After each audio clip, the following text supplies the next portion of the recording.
Et lors d'un entretien téléphonique avec Benyamin Netanyahou, le Premier ministre israélien Emmanuel Macron a plaidé pour ouvrir une perspective de solution politique à deux États. Il a aussi demandé à ce que, je cite, le calvaire des civils à Gaza prenne fin. Notre éditorialiste Slimane Zeguidon nous a rejoint. Bonsoir Slimane. Bonsoir. Calvaire, c'est la première fois que le président français utilise ce mot pour décrire la situation à Gaza. Oui, ça veut dire une épreuve longue et douloureuse. Pour ainsi dire, c'est que le président français constate, comme tout le monde, qu'on n'est plus dans la guerre. Pour faire la guerre, il faut deux corps de bataille.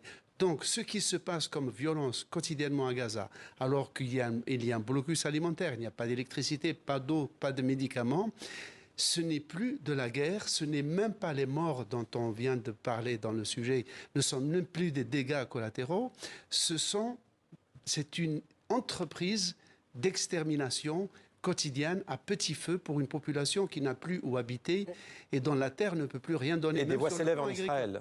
Alors, jusqu'ici, ce sont les humanitaires, les ONG qui tiraient la sonnette d'alarme. Maintenant, ce sont des officiers israéliens de l'aviation, plus de 1000, c'est-à-dire ceux dont la fonction était justement de bombarder. Ceux-là rejoints par des officiers de l'infanterie, plus des officiers de renseignement du Mossad, du Shin Bet, c'est-à-dire tout l'appareil sécuritaire israélien dit ce n'est plus une guerre. On arrête.